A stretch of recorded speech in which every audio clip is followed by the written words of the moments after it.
patuloy na sasama sa ating gagawin sa umaga nito. Expect the best from the Lord today. Amen? Amen. Akin na po ibinibigay ang ating time sa ating worship team. Sila po ang mamumuna sa umaga nito. God bless you, Lord. Praise the Lord! I'm so blessed that we're here in the house of the Lord this morning. Amen?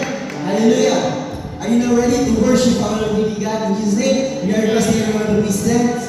And in the book of Psalms, chapter 150, verse 3 to 6, it says, praise Him with the sound of trumpet, praise Him with the psaltery and harp, praise Him with the timbrel and dance, praise Him with the string instruments and organs. Praise Him upon the loud cymbals. Praise Him upon the highest and sounding cymbals. Let everything that has breath praise the Lord. Praise the Lord. Amen and amen. Lord Jesus, Lord, we worship your God. We honor this name, God. We worship you this time in Jesus' name. Hallelujah. And everything. Let's praise the Lord. Amen. Hallelujah. And everything. That is great. Praise the Lord. Praise the Lord. May everything that is great. Praise the Lord. Praise the Lord.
Lord, with every breath that has praise, Lord God, it's all yours in Jesus' name. Lord, you are our healer, Savior, and Redeemer in Jesus' name, God. Lord, even though, Father God, we walk through the valley, Lord God, and we faint, Father, in Jesus' name, towards your presence, Lord. But still, Lord God, you guide us, Lord God, for your purpose and plans of our lives, Lord. Lord, we're not worthy, Lord God, for your presence. We're not worthy to become your servant, Lord God. But still, Lord God, you chose us, Father, in Jesus' name. Because you are holy forever, God. Because you are holy, Lord God. That there's a word, Father God, that says in your word, Lord, that there's no one can separate us from your love in Jesus' name. Hallelujah, Lord. Hallelujah.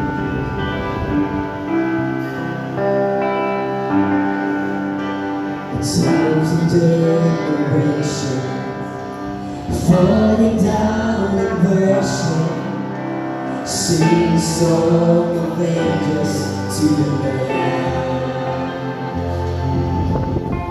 And all you want for us, and who will believe, sing song of ages to the Lamb.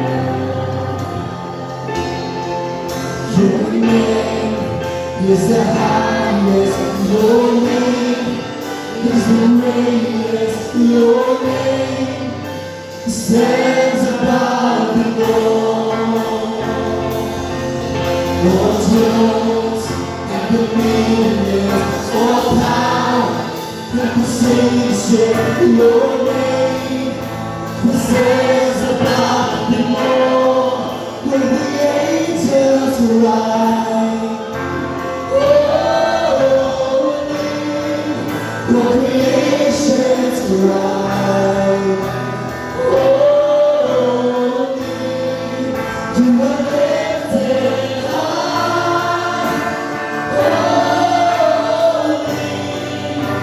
holy forever.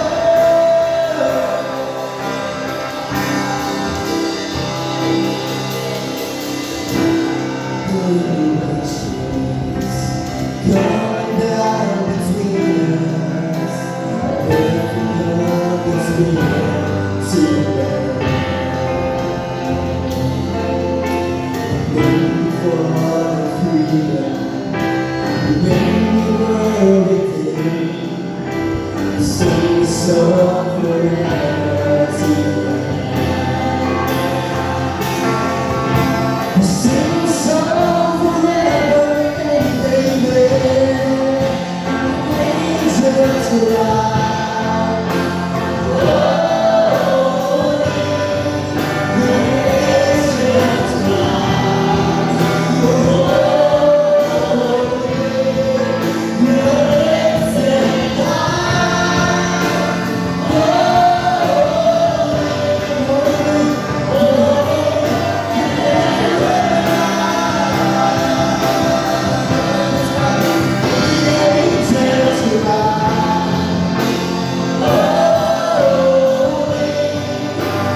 You pour out your blessing, you pour out your assurance.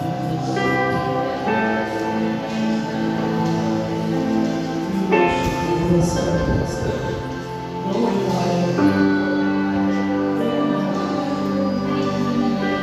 Yes, those who are this morning, God, in Jesus' name, we worship you, Lord, we worship you, Lord. Lord, thank you for your vision that you impart to us in Jesus' name. Lord, even though we're struggling, Lord God, in our lives, Lord, a lot of vices, Lord God, that we're committed, Lord God, in our past, Lord, in Jesus' name. But yet, Lord God, your sukulang biyaya, Lord, you renew us, Lord God. Lord, you renew us, Father God. In Jesus' name. Lord God, thank you so much, God, for your always guiding us, Lord. Lord, salamat din ho, Father God, for your perfectly, Lord God, guiding us in Jesus' name every day, Lord God, in our lives. Yes, in Jesus' name. Hallelujah. Walang hanggan, kitang pupurihin in Jesus' name. Hallelujah. Hallelujah. Hallelujah. We praise you. Habang hindi karapat-dapat, pagkukulang ng iba, ang wagas mong pagsinta. Habang walang kagayalan,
ngayon at kailanman. Karapat dapat siyang pumigil na natin. Hallelujah. Panginoon, sa umaga nito, Lord, patuloy po namin itatangahalang ang iyong kabanal-banalang pangalan, O Diyos, sa aming kalagitnaan. Pumakitna ka sa amin, O Lord God, mangusap ka sa amin. Alam po namin, Panginoon, na mayroon kang message sa aming lahat. Makabagong challenge sa aming lahat. Bagong introduction, O Lord God. At O Diyos, samahan niyo po kami. In Jesus' name, amen. Amen. Muna po tayo mga kapatid. Panginoon, dalapak natin ang Panginoon. Hallelujah. Praise the Lord. Praise God.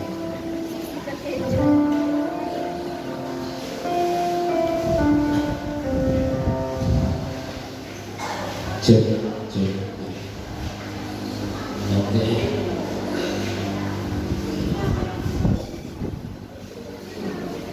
Praise the Lord. Tunay nga na ang Diyos natin ay walang kapulat mga kapatid. Nananatili siyang may bigyan at papagmahal sa ating lahat. Okay? So, good morning po sa ating lahat, mga minamahal. Sa umaga nito, purihin po ang Diyos. Time check po natin, we are already 7:26 and I am hoping that we will be able to finish our service today by 8 o'clock. I will try my best, mga kapatid. Purihin po ang Panginoon. Hallelujah. Napakaganda ng panahon po ngayon. At alam ko na tayo ay patuloy na binibless ng Panginoon. Amen. Sino po ba binibless po dito? Para po malapag ng malakas. Hallelujah. Yes. Hallelujah. Praise the Lord. Purihin po ang Panginoon. Diretso na po ako mga kapatid. The title of our message today is about okay, wala akong okay, praise the Lord. Okay. Ang ating mensahe po ngayon ay nilagyan po ng title, it's The End Times Harvest. Praise God. Maybe few Sundays from now, I will be focusing on this theme because I do understand it's been a long time na sinasabi we are in the end times. At kung noon, laging nilang nababanggit ang end times, na malapit na, hindi mas lalo na ngayon sa ating kapanahonan. Ano po? Pwede po tayo mapahilaw ng kahit 2 ilaw lang dito sa harapan para hindi matilig po na po. Okay? Praise the Lord. So, as I start this message today mga kapatid, you know, the original design, alam po ba niyo na kayo? Check. Wala. Okay, so, okay, isang laro po natin. Praise the Lord. Check.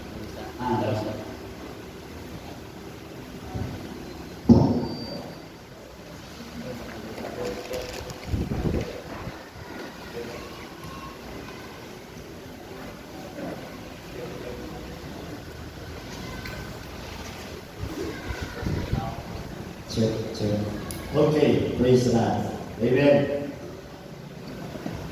So, uulitin ko po, pero kasi nakakatawa. Kaya naman, lagyan ko lang ng konting ng last space.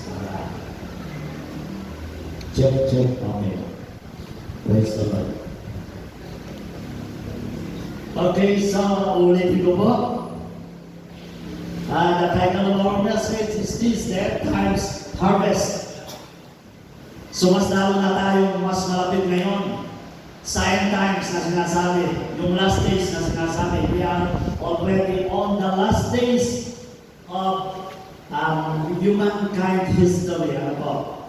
So sa pagkakataon ito, dito po ako mag-concentrate ng ilang linggo siguro dahil napakahalaga po na mapag-usapan po natin ito dahil, you know,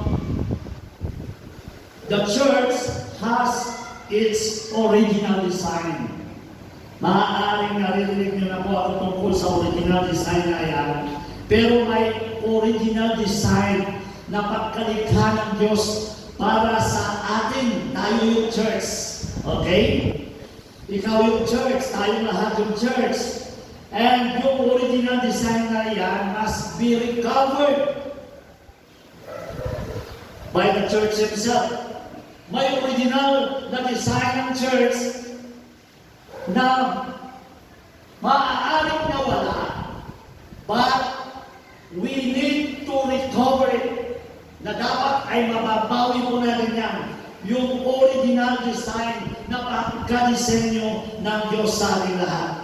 Ano po ang ibig ko pong sabihin? Kasi po ang nangyari ngayon ay nakukonfuse na po ang maraming mga born-again believers, mga born-again churches, and hindi na natin ma-distinguish between true church and the religious church. Hindi na natin kayang alamin kung tayo ba ay nasa true church or baka nasa religious church na tayo ang ating kalagayan. Kaya there is a need for us to know and recover the original design of the church na in-establish ni Jesus Christ, mga kapatid. Ano ang original design ng church? Siguro magtatanong po tayo, magandang tanong po yan, mga kapatid. Papaano po kaya kung tayo at church ni Jesus ay wala na sa original design? Ano kaya mangyayari? Katulad po ng ballpen. Wala po akong ballpen. Pero I want to give you an illustration. Kagaya po ng isang ballpen. Ang original design po nito, kung sino man ang gumawa ng ballpen na yan, ang intensyon ng gumawa ng ballpen na yan, ang original na design ng ballpen ay ano? Panulat. Panulat ng istorya, panulat ng kanta, panulat ng kwento, o panulat ng kukwentahin mong ganansya mo sa iyong negosyo. Maaaring ganon, ano po? Mga kapatid, ang original ng voice, ng ballpen. Never po na ang intensyon ng taong gumawa ng ballpen na ang ballpen ay gagamitin lang na pangamot. Pwede naman, di ba? Kapag may ballpen ka, pwede mo pangamot sa iyong likod. Pero it was never the intention ng gumawa ng ballpen na gagawin lang na pangamot. Ano pa ang ginagawa natin sa ballpen? Mga teachers, mahilig gumawag ng ballpen. Mga estudyante, mahilig gumawag ng ballpen. Pwedeng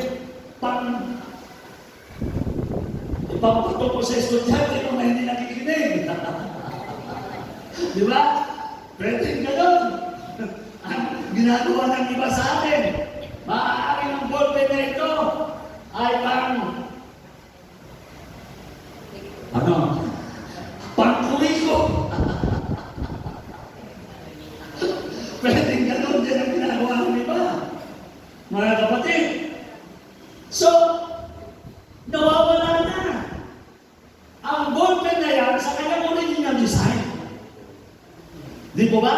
Ang church po, nung in-establish ni Jesus, ang church po ay ginawa niya magre-represent ng kingdom ni God dito sa lupa. Tayo na church, hindi itong building, kung hindi tayo na church niya, nung in-establish niya ang church, nung in-establish ni Jesus ang church, nung in-establish niya tayo na maging kanyang church, ang kanyang intention is for us to represent the kingdom of God in this planet Earth. Hindi po ito isang religious institution. Yung katabi mo, hindi yan religious institution. Hindi yan isang religious organization. Yung katabi mong yan, kasi siya yung church na tinatawag. Kapag sinasabi kasi religious institution o religious organization,